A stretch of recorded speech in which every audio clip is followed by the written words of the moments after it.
Buenos días. Bueno, nos presentamos Marcelo Saldaño, fiscal adjunto de la Unidad de Gestión Fiscal. Sí, Maximiliano Mazzacasina, coordinador de la Unidad de Gestión del Ministerio Público Fiscal.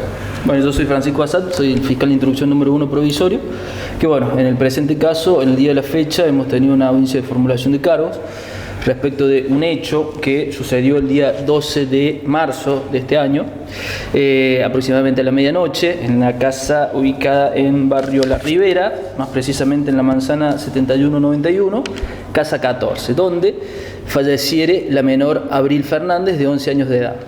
El presente hecho fue un incendio que nosotros hemos acreditado que ha sido intencional por pericia de bomberos.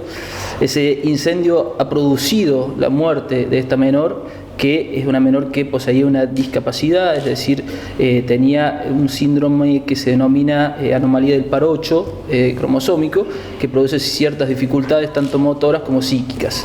Este hecho ocurrió en horas de la medianoche, un incendio incidental causado por la imputada, que es Sonia Lara, a quien hoy le hemos formulado cargos por los delitos que nosotros entendimos encuadrados en su conducta, que es el delito de homicidio doblemente calificado por el vínculo, es decir, por ser su hija, y por alevosía, esto es, por haber actuado de una manera insidiosa y sobreseguro cuando la hija se encontraba durmiendo. A lo largo de la investigación, de la averiguación preliminar, que este hecho, como acabo de decir, fue hace un mes, hemos ordenado innumerable cantidad de pericias, entre ellas la pericia de bomberos, que nos determinó fehacientemente que el incendio fue intencional, como así también las pericias toxicológicas sobre la menor y la autopsia hecha por el médico forense, el doctor Lafourcade, en el cual precisamente respecto de la pericia toxicológica, el dato más relevante es que dio positivo a la presencia de monóxido de carbono en sangre, es decir, lo que se denomina carboxihemoglobina, que significa que la niña tuvo un inicio de intoxicación, lo cual nosotros acreditamos como que es la causa de la muerte por broncoaspiración, es decir, este inicio de intoxicación, es decir, la reducción drástica del aire y la emanación de gases tóxicos produjeron que la menor se broncoaspirara, también teniendo en cuenta que es una menor que por su patología base era una menor muy proclive a este tipo de episodios de broncoaspiración. Así que bueno, hoy fue la formulación de cargos, solicitamos una medida de coerción de prisión, pero teniendo en cuenta que la imputada se encuentra cursando un estado patológico psiquiátrico, lo cual no nos permitía o no le permitía al médico forense, en este caso el doctor Mayor, asegurarnos que se pueda estar conservada su seguridad tanto física para ella como para terceros en el servicio penitenciario o en una comisaría. Esa medida de coerción, esa prisión va a ser cumplida en su hogar, y hemos solicitado también la presencia, es decir, la aplicación de la pulsera electrónica para controlar esa prisión en su hogar.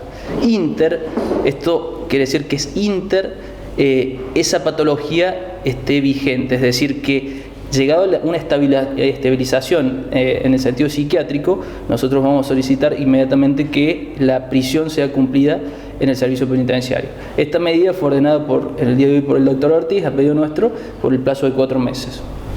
Los doctores, si quieren agregar. ¿Quieren preguntar? ¿Ella en algún momento reconoce lo que hizo? ¿Habló con ustedes? ¿Habló con los funcionarios judiciales? No, ella, como toda persona imputada de un delito, tiene la potestad de declarar o no, sí que su silencio pueda ser interpretado en su contra. No ha en ningún caso manifestado que quiera hacer uso de ese derecho, que es brindar declaración.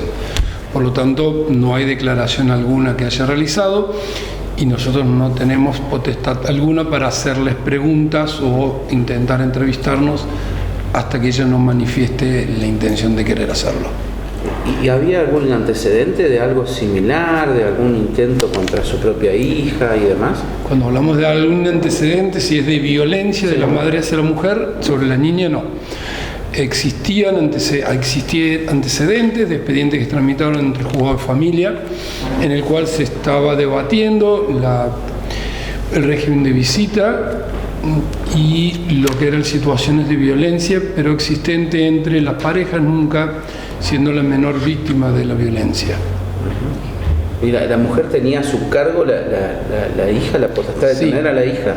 La tenencia la tenía a cargo la madre, y el día viernes anterior al hecho, la justicia, el juzgado de familia, había ordenado un régimen de visita en el cual establecía la potestad que cada sábado de por medio el padre retiraba a la menor, lo podía llevar a su casa a estar y procedía a devolverla el domingo, y ese día sábado fue el día en donde se hizo por primera vez, se cumplió con este régimen de visita. O sea, estaba bien, tenía ella la tenencia ese día, estaba habilitada. Sí, estaba, en eso estaba todo bien. ¿Cuál es la enfermedad que tendría esta señora, doctor?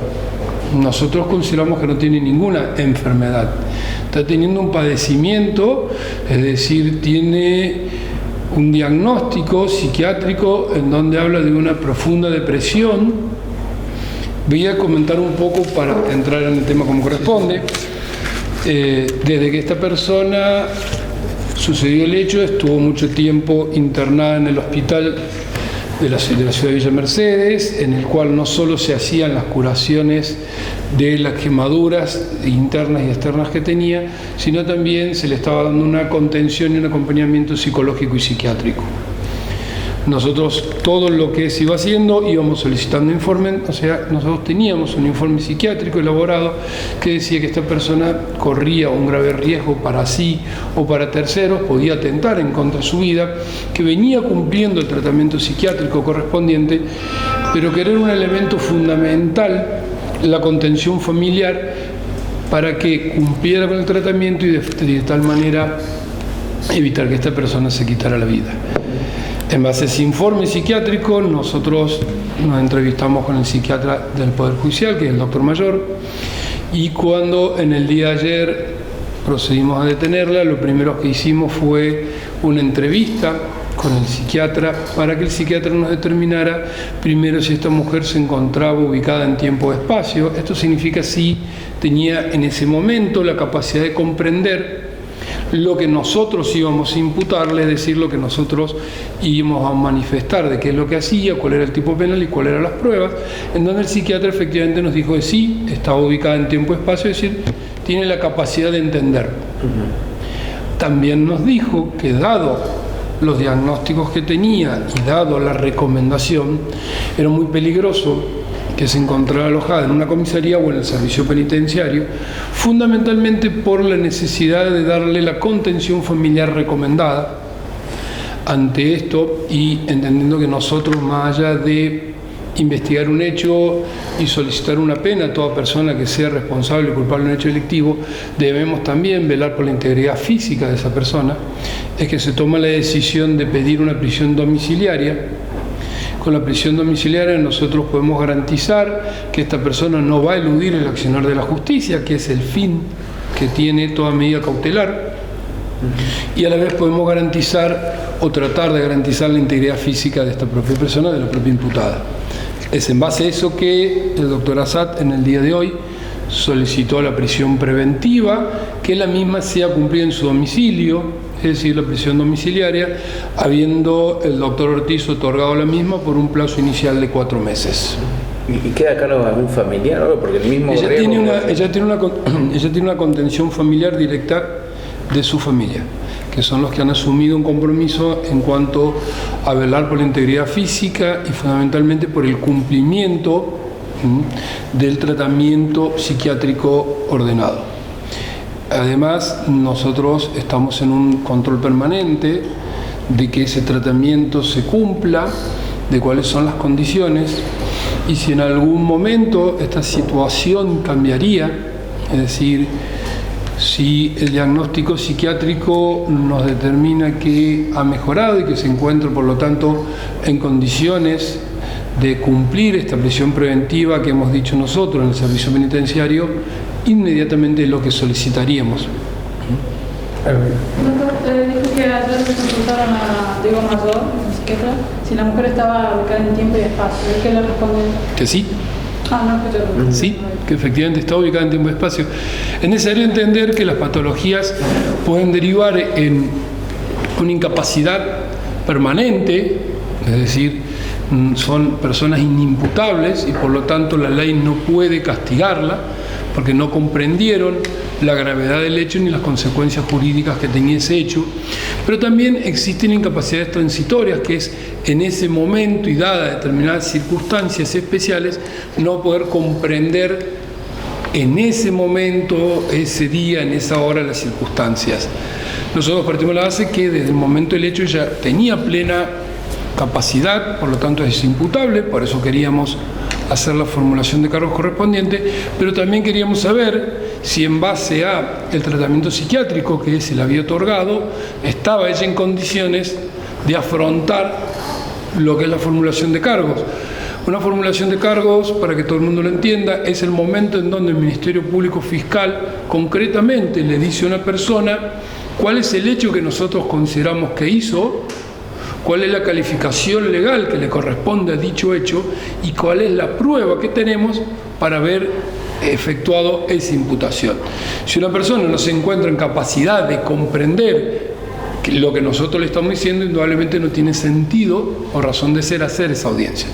Por eso es que en forma previa buscamos el asesoramiento de las personas que saben sobre la materia, nos dijo que está ubicando en tiempo y espacio, por eso formulamos la audiencia de imputación de cargos el día de hoy. Usted habla del tratamiento psiquiátrico y psicológico que recibió luego del hecho. Luego del hecho. Porque anteriormente tenía impuesto también que por una medida judicial que tenía que seguir un tratamiento psicológico. Sí, Psicológico. Que no lo seguía. Sinceramente, eso son todas tareas de estudio y de investigación que estamos realizando.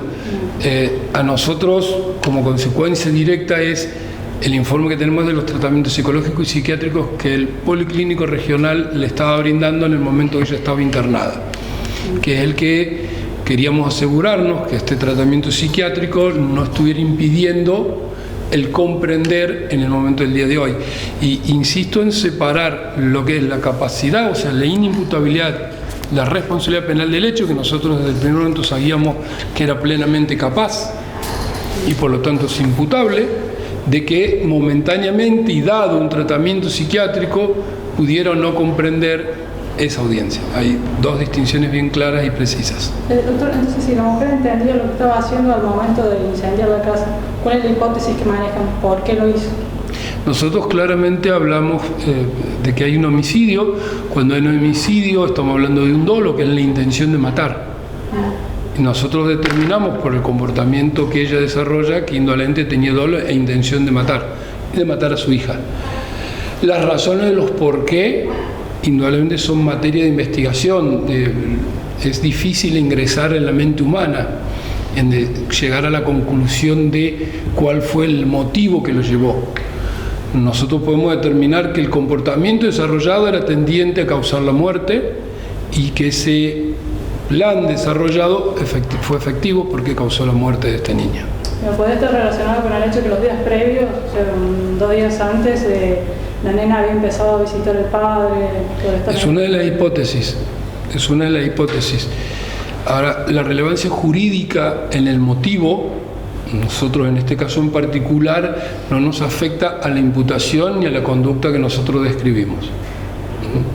Nosotros hemos logrado demostrar con un grado de certeza, según mi criterio, de que el comportamiento por ella desarrollada era tendiente a causar la muerte y que efectivamente ese comportamiento fue el que causó la muerte. Esto es la intención de matar.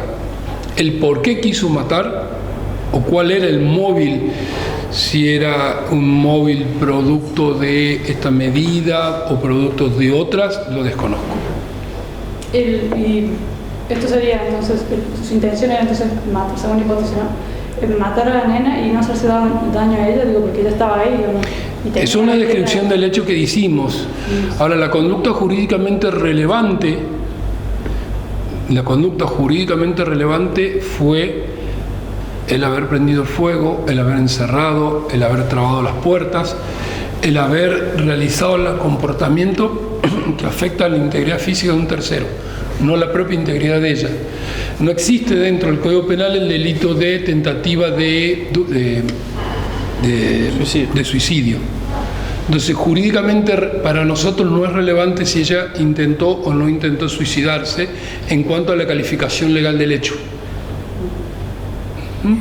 Sí hay una descripción, y de hecho el doctor Assad claramente la efectuó, en la cual fue el comportamiento de ella, de las heridas que ella tenía y que se autoinfligió, pero jurídicamente para el tipo penal no es relevante. Muchas gracias.